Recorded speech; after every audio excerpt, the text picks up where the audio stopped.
Isang magandang araw mga kaibigan! Narito na naman po si Shenshen TV na magbabahagi sa inyo tungkol sa kwento ng pag-ibig. Pero kung bago ka pa lamang sa aking YouTube channel, paki-like lang po ng ating video, paki-click na rin ang subscribe button at ganon din ang bell icon para lagi kayong updated sa mga paparating ko pang mga uploads. Pabirong tinaasan niya ng isang kilay ito. "Do you want me to drive?" Tanong nito nang sakay na sila ng Bighorn. "May sarili kang driver, tapos ikaw ang pagdadrivein ko. Kaya ko namang mag-drive eh. Hayaan mo na lamang ako para hindi na ma-strain pa ang paa mo. Ikaw na ngang bahala. I don't want to upset you. Baka bigla mong bawiin ang pagpayag mong magbakasyon ako sa inyo. Pababain mo pa ako." Nasa mukha na naman ito ang smug ng ngiti. Napailing siya. "Ikaw talaga? Bakit? Hindi mo pa ba nahalata kung gaano ako ka-over-eager na makapag-stay sa inyo?" "Medyo." "Teka, bakit nga ba?" Tumingin ito sa kanya. "Talaga bang hanggang ngayon? Clueless ka pa rin? Mangungutang ka, no?" Aniya na tawa ng tawa. Ang totoo ay nagsisimula na namang lumikot ang puso niya sa kanyang ribcage. "Hindi. At hindi rin ako manliligaw sa'yo." Medyo nadismaya siya sa isinagot nito. "Sabi mo nga noon, so ano talaga ang dahilan? At excited ka na makapagbakasyon sa amin?" "Gusto kong makasama ka. To know you better. Gusto kong makita ka palagi." Siya naman ang tumingin dito. Para namang seryoso ang ekspresyon ng mukha nito. Hindi ito mukhang nagbibiro ngunit nakangiti. "At hindi mo ko balak ligawan ng lagay na yan, ha?" Tumawa ito. "Hindi. Okay Sinabi mo eh." 11:00 na ng umaga. Nakarating na sa rancho sina Mirko at Catrice. Sinalubong sila ni Tata Indo ng isang masamang balita. Ayon sa katiwala, may nagtangka raw na magnakaw ng mga baka sa silungan ng madaling araw. "Paano po nangyari yun, Tata Indo?" "Secured na mga bakal ang silungan. At bago sila makapasok doon, dadaan muna sila sa kural. Hindi po ba may mga naka-duty naman na magbabantay roon ng gabing yon? Pinaamoy nila ng pampatulog ang mga bantay. Peligrosong oras ang pinili nila. Tiyak na nakaidlip ang bantay sa guard post doon sa malapit sa gate. Pero paano po sila nakalapit? Bukod sa mga bantay, may mga aso pa po tayo. Sa bawat guard post nila, nakatulog din ang mga aso.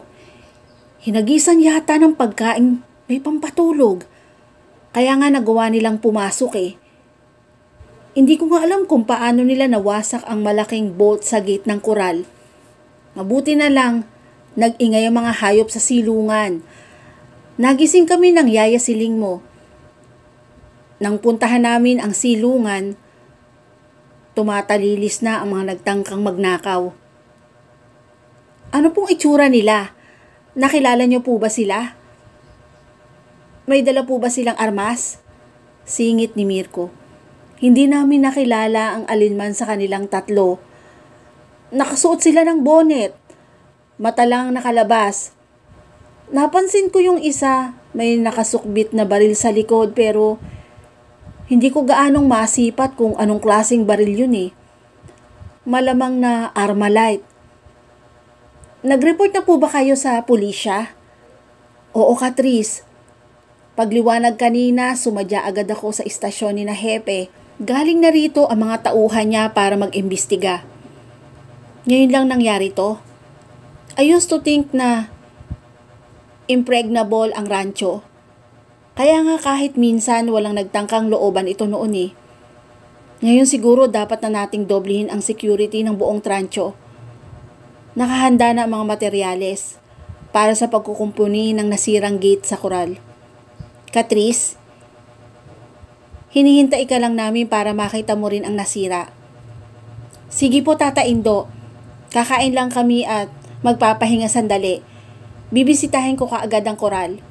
Ipinaghain sila ni Yaya Siling. Bakit ang tahimik mo ngayon?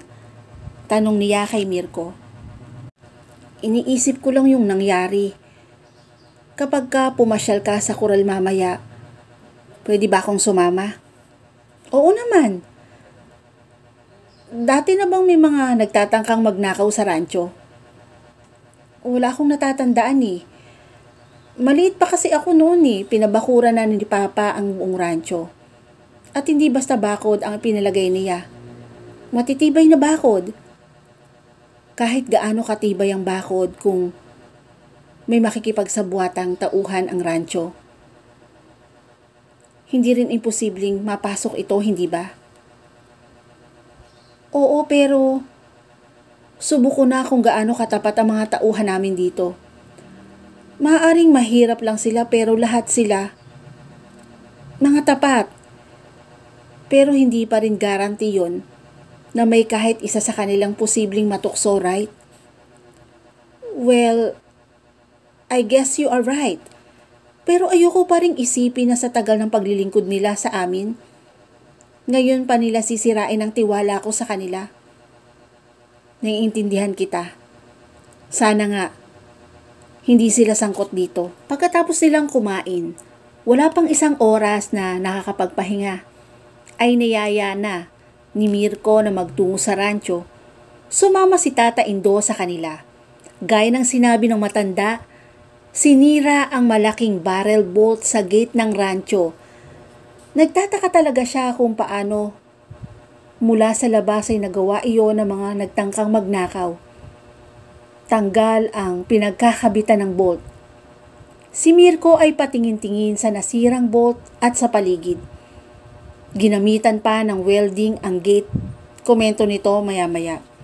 Yun nga rin ang sabi ng mga inag-imbestigaw eh. Sang-ayon ni Tata Indo. Bakit naman ang gate pa ang sinira nila? May manipis ang bakal na bakod kumpara sa bakal na gate ah. Mas madaling i-unweld yun. Oo, pero mas madali ring makaka-attract ng atensyon ng liwanag. Naniniguro lang siguro sila para walang makapansin sa kanila. Samantalang ang gate, aakto pang shield yun mula sa loob para walang makakita sa ginagawa nila.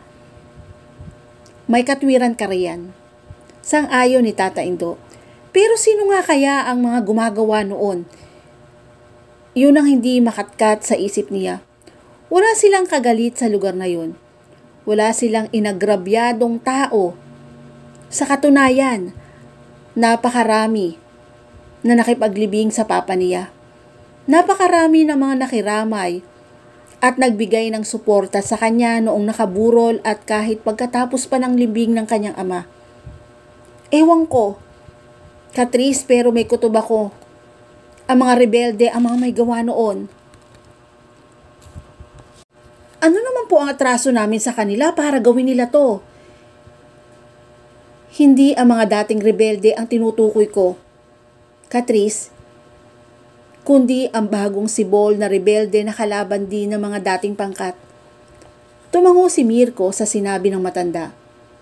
Kung sa bagay, ito mismo ay nagkaroon ng hindi magandang karanasan sa kamay ng mga yon. Ibig niyong sabihin, Tata Indo, posible pang bumalik uli ang mga yon?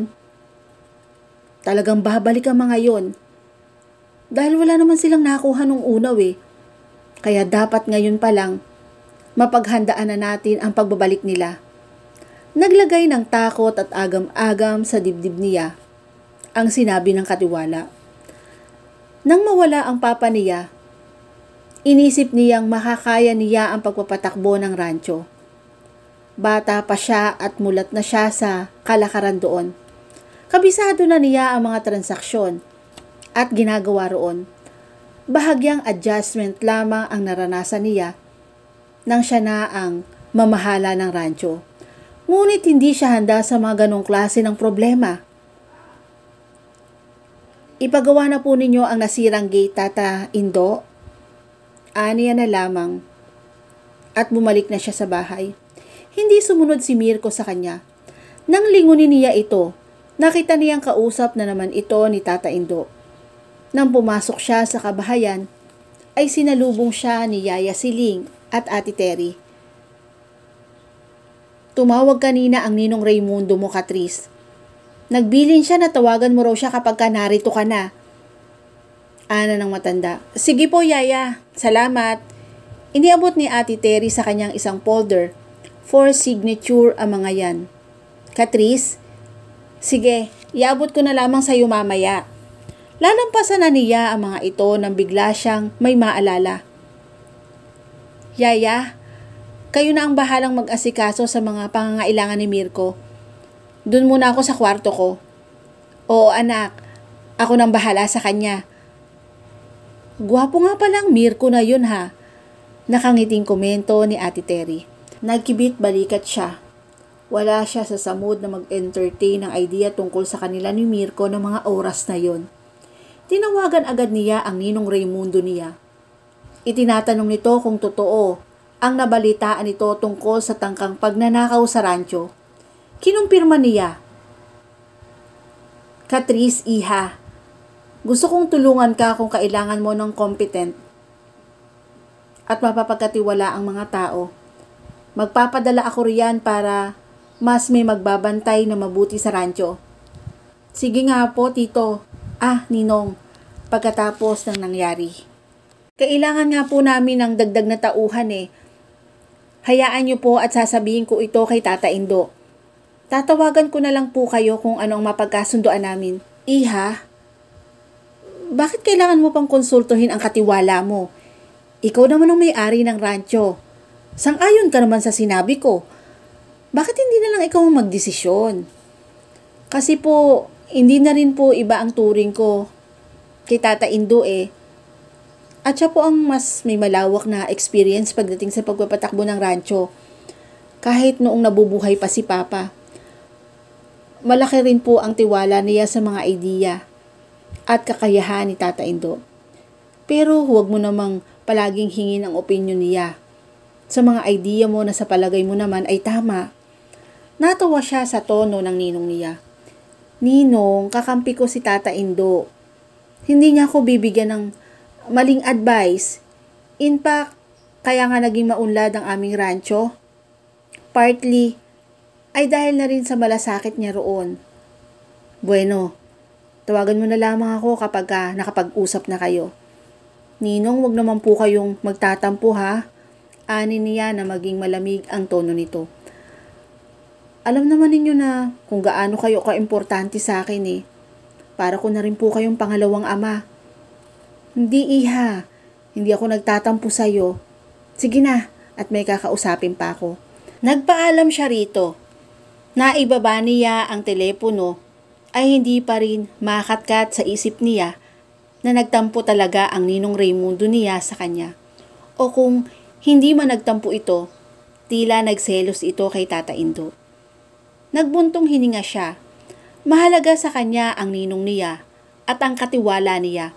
Kapwa malapit ang loob niya sa dalawa at ayaw niyang magkaroon ng hindi magandang pakikitungo sa isa't isa ang mga ito.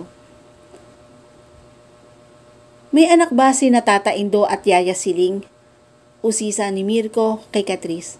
Nasa beranda sila na mga sandaling iyon at nagkakape. Nakapaghapunan na sila. Hindi pa rin maawat ang kanilang kwentuhan. Katatapos lang nitong ikwento sa kanya ang tungkol sa pamilya nito. Napag-alaman niyang panggitna ito sa tatlong magkakapatid na pawang mga lalaki. May mga asawa na raw ang mga kapatid nito. Ito na lamang daw ang nanatiling binata. At least, wala pa namang pananagutan ito eh. Hindi lang niya direktang natanong kung may girlfriend ito o wala. Ang ama raw nito ay curator ng isang museo sa Maynila. Ang ina naman nito ay propesora sa University of Santo Tomas. Meron pero iisa. May asawa at mga anak na nakatira sa Iloilo. Taga roon kasi ang napangasawa ng anak nila. Taga rito ba talaga si Tata Indo? Oo, talagang taga rito ang mga magulang nila. Naabutan ko pang ang buhay ang mga yun eh, noong nasa elementary pa lamang ako. May lupain din sila noon, pero naibenta na yata noong panganay na kapatid ni Tata Indo nang mamatay na ang mga magulang nila. Marami silang magkakapatid. Ang alam ko, 5 lang silang lahat. Pero 3 na lamang sa kanila ang narito sa Isabela. Patay na yung mga kapatid nila. Yun namang isa sa Aurora yata. Doon yata nakapag-asawa at doon na rin tumira. Okay naman ba ang kabuhayan nila? Nakakasurvive. Hindi naman mayaman ang angkan sina Tata Indo eh. Karamihan sa kanila ay nasa farming. Sa tingin ko si Tata Indo ang pinaka nakakaangat sa lahat ng magkakapatid. Bakit nga pala parang sobrang interesado ka sa buhay nila? Nagkibit ito ng balikat. May nabanggit ka sa akin kanina na Ninong Raimundo mo. Taga rito din ba siya? Oo, dito rin siya sa Gamo. Pero malayo rito sa rancho ang bahay nila. What does he do? May kaya ba siya? Average o simpleng buhay lang? Napamaang siya rito. Nagdududa ka ba sa dalawang yon? Kina Tata Indo at Ninong Raimundo? Kung may kinalaman sila sa muntik ng nakawan dito sa rancho. At the moment, ang lahat ng tao rito sa rancho, ang mga malalapit sa akin, Catrice, pa kung kakausapin mo lang ang nag-imbestiga, baka pati ako ay isama niya sa mga sospek. Nang kausapin siya ni Tata Indo tungkol sa isinuhestyon ng Ninong Raimundo niya na magdadagdag sila ng mga tauhang magbabantay sa rancho sa gabi. Hindi yun sinang-ayunan ng katiwala. Ayon dito, dagdag lang daw yon sa overhead expenses ng rancho. Bukod doon ay lalo lamang daw darami ang taong mamanmanan nila. Dahil katulad nga ng nasabi ni Mirko, lahat ng naroon ay sospek sa tangkang pagnanakaw. Kailangan lamang daw nila na higpitan ang pagbabantay sa gabi, na hindi dapat matulog ang bantay upang hindi masalasihan. Dinagdagan din ni Tata Indo ang mga bantay sa gabi mula sa mga tauhang nangangalaga sa mga hayop sa araw-araw. At dito na po natatapos ang chapter 5 ng aking kwento. Muli po, samahan niyo po ako muli sa susunod pang kabanata. Thank you for watching and God bless all.